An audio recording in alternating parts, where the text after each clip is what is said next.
we've been covering at of length their salaries. where the money is going No, to. you haven't. All y'all do is run down Elon Musk and Donald Trump, and you continuously do this, and that's why your ratings are in the tank, ma'am. One thing I'm really enjoying about this second Trump term is how his attitude and his approach is kind of contagious. You'll remember back in 2017, there were Republicans in the House and in the Senate who were like, oh, we don't know about this new way of doing things and how we're supposed to talk to reporters. And we can't do that because we want to clutch our pearls and be really nice and not send out mean tweets. And now it's like, let me at him. Look at this guy in particular, Tim Burchett, congressman from Tennessee. He sits on the DOJ committee and he doesn't have any more to give. That's the bottom line here.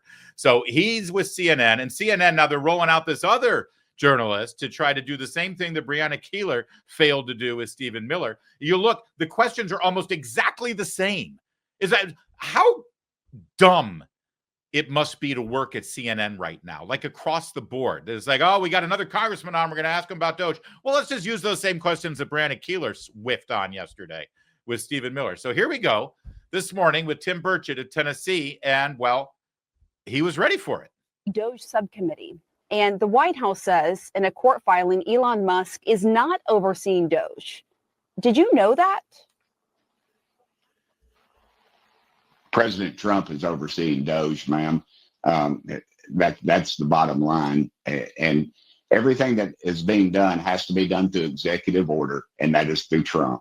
And oddly enough, Congress better get some guts and start backing this up, or the next president could undo everything that's done. And that is really my biggest fear. I don't care what title you give Elon Musk. It's amazing to me, though, that all of a sudden capitalism and making money in this country is now declared evil. The Democrats, he was their guy for so long. Now all they have is Soros and a few others. So I think that's why they're disturbed about all this. Right. But I think that there's a lot of Americans who are supportive of this effort to clear out government waste, including members of Congress on both sides of the aisle.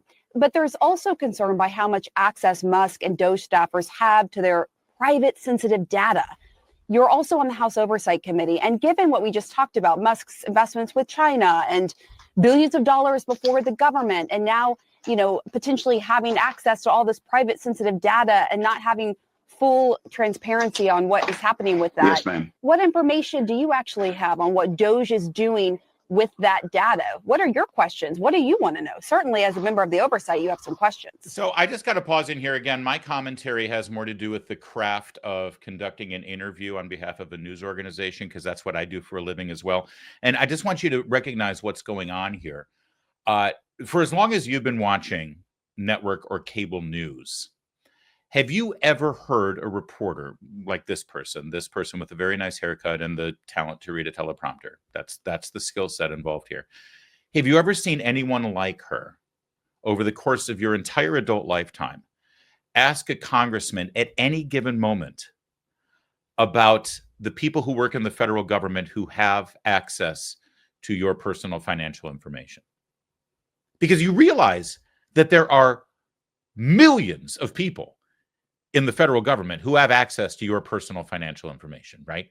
If you've got a student loan, people who work at the Department of Education have access to your personal financial information. If you pay your taxes, do you know how many tens of thousands of people work at the IRS?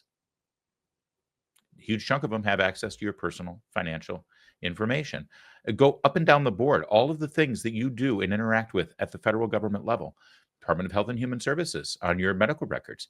They have access to your, the number of federal employees that have, do, and will have access to your personal financial information are multitude. And you've never heard this question raised until now. And who are they raising about? Which federal employees are they finally starting to say, hey, doesn't seem right that these people have access to taxpayers' personal financial information? Who are finally the employees that they are expressing concern about also happen to be the very employees that for the first time in my adult lifetime have been charged with the mandate to end waste, fraud, and abuse and make the government run more efficiently. Those are the ones they're worried about.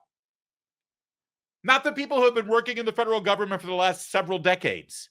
You know, the people in the IRS who released taxpayer information about conservatives to the media and leaked it to the media. Not the guy who leaked Donald Trump's tax returns and got sentenced to 5 years in prison. Not the people at the IRS who blocked the applications of nonprofit political action groups during the Obama administration because the name of their group had the word patriot in it. Those people they're not worried about. The only people they've ever in my lifetime asked this question about just so happen to be the same people who are working specifically to end waste, fraud, and abuse and make the government run more efficient. They have no credibility on this issue. They don't deserve your time.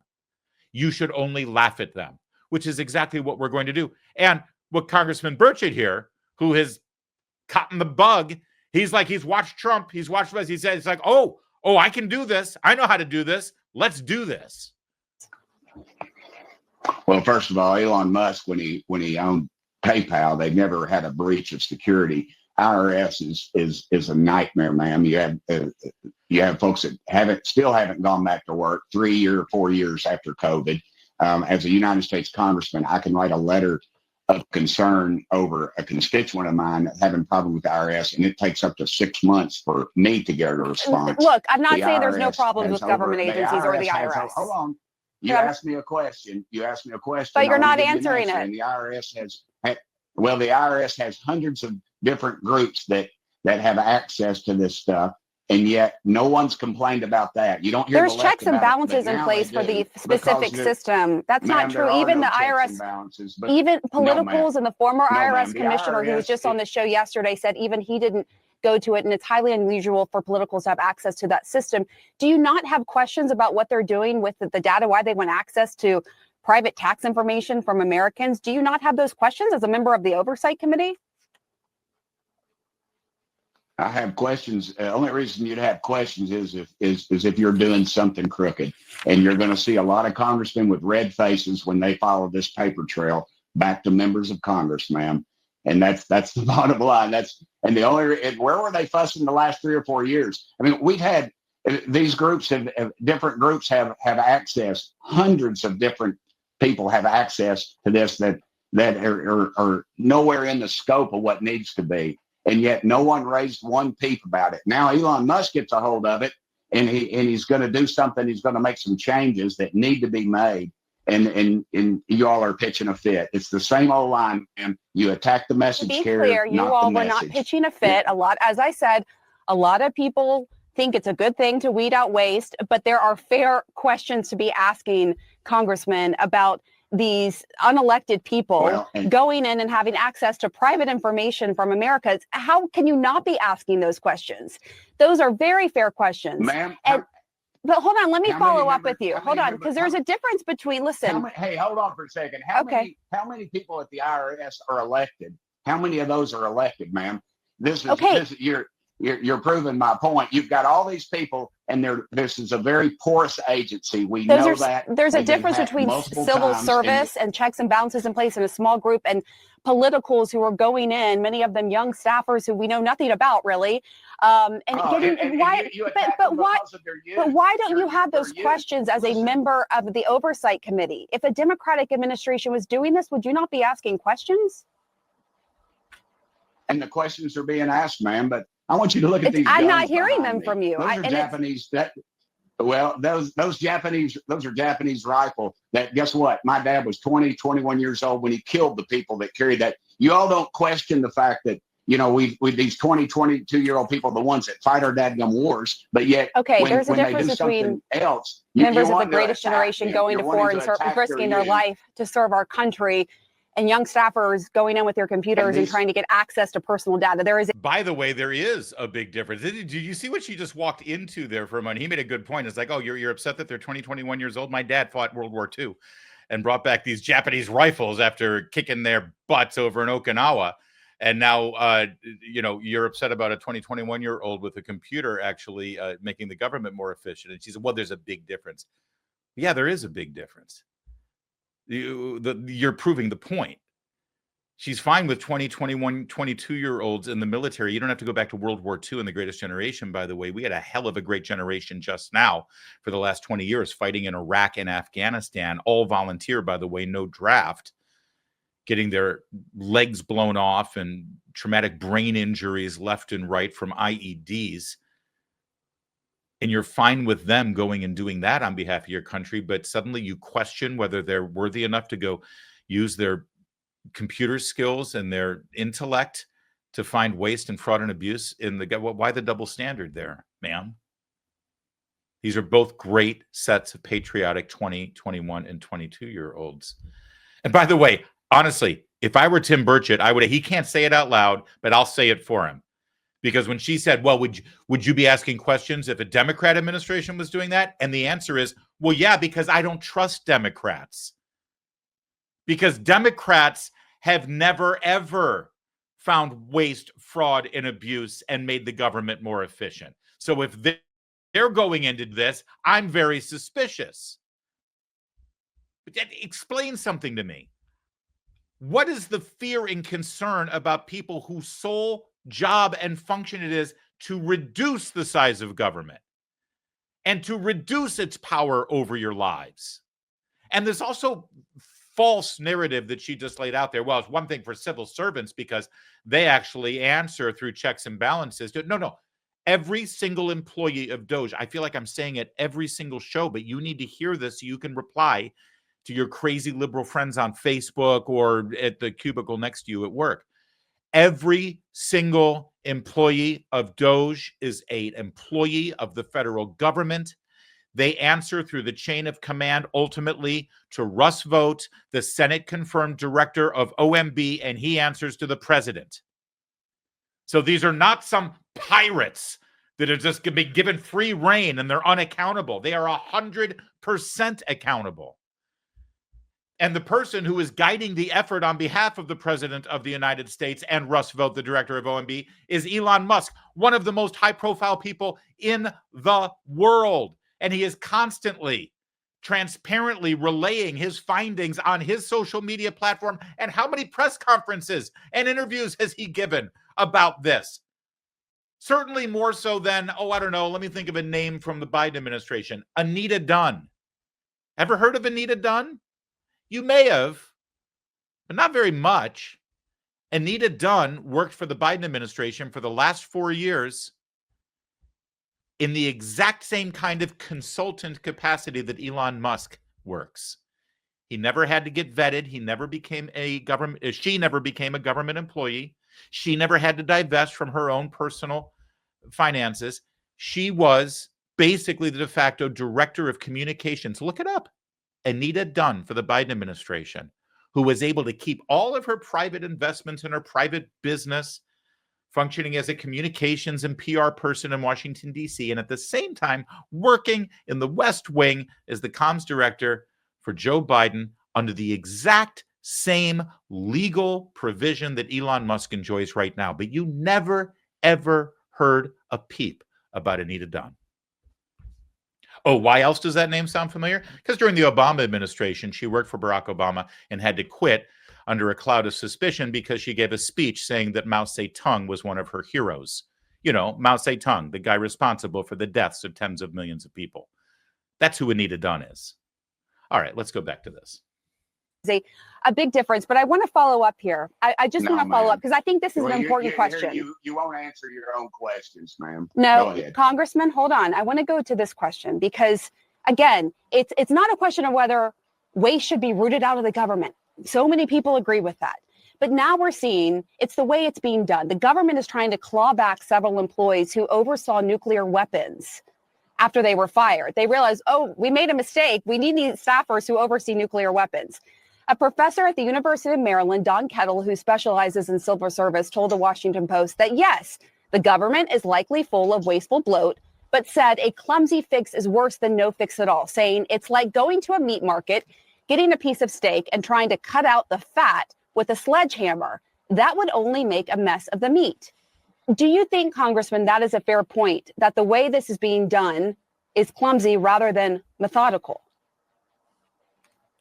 again, you're upset about you're attacking the message carrier, not the results. You talk about nuclear secrets. You had a person who was in charge of nuclear secrets, a man who dressed up as a woman, would go into the airport and steal women's luggage, was overseeing those nuclear secrets under the Biden administration. And I never heard y'all say a peep about that. Again, man, I don't know Donald anything Trump's about in the that. I'll White be House. transparent. Elon Musk. By the way, she just admitted she doesn't know anything about one of the biggest scandals of the last Biden. I mean, to be fair, there are a lot of scandals in the Biden administration, but the fact that she knows nothing about the story of this guy, what was his name? Sam Britton was his name. Bald dude, cross-dressing, celebrated in Vanity Fair with a spread, wearing dresses and pumps and red lipstick to work. And he was, in fact, responsible for the nuclear policies of the Department of Energy until he was arrested for stealing women's luggage from the airport at Reagan Airport and at the Minneapolis airport, I believe. See, I know this story off the top of my head. And she, the professional teleprompter reader from CNN, just admitted that she's never heard of it because she doesn't care. Which brings us to the final part of this whole thing. It's like taking a meat cleaver to a hunk of meat to get the fat out, and that's going to mangle the meat. It's like they're now reduced to this quivering, sobbing heap, screaming with their last gasp. Oh, but the problem is the process. It's the process. That's the problem. Oh, of course, everybody believes that we should cut the waste and the fraud and the abuse and make government more efficient. It's just the way you're going about doing it. So let me just ask you a question, and we'll leave it at this. They claim that nobody argues with the goal of cutting waste, fraud, and abuse and making government more efficient. They're just angry at the way it's being done. And so they want to dictate how it's done. They're the experts here. They want to tell you the right way and the wrong way to do it, even though they're the ones who have been in charge for the last 50 years and never lifted that scalpel to do it in a deliberate and productive way. They're the ones who created this monster. And now you want to trust them and take their advice on the best way to kill the monster? Really? I don't think so. No, actually, the perfect way to do it is to take the meat cleaver to it. Because the fact of the matter is, most of this piece of meat is rotten. And it needs to be cut out and disposed of. And then, if you say, oh, wait a second, there's a little bit on the floor there that's still good, then you can carve that out and you can grill up a nice steak. All right, this analogy has gone south, but you get the point. Trust me, the people who have been in charge and have never touched any of this government waste for their entire careers are the last people we should be listening to right now on the best way to get rid of what they created. Have you seen the news from economists forecasting a depression, not a recession now, a depression by the year 2030? Here's what's happening. We got this perfect storm as Social Security and Medicare hit this breaking point with the largest generation hitting retirement all at once. At the same time, you have a smaller workforce, meaning a smaller tax base, and that gets paired with a growing national debt, rising cost of living. It's a problem. And you can wait for Congress to fix it because, after all, they've been great at fixing this problem up till now. Or just spitballing here, how about you take matters into your own hand and protect your family's future? Gold can be a safe haven in hard economic times. Birch Gold makes it easy to diversify a portion of your savings into physical gold. Birch Gold is going to help you transition an existing IRA or 401k into an IRA in gold. This doesn't cost you a penny out of pocket. Listen, guys, I know you've been hearing about gold for years, right? And you've been thinking, oh, maybe I should look into that. Maybe I should look into that. This is your chance to look into it. I'm offering you a ton of free information. All you got to do is text my name, Larry, to 989898. You're going to get a free info kit on gold. You're also going to get a copy of The Ultimate Guide for Gold in the Trump Era. And that book has a foreword written by Donald Trump Jr. There's no obligation here. We're just delivering you a ton of information so that you can be better informed. And that's what this is all about, isn't it? So just text my name, Larry, Larry, to 989898. Do it today.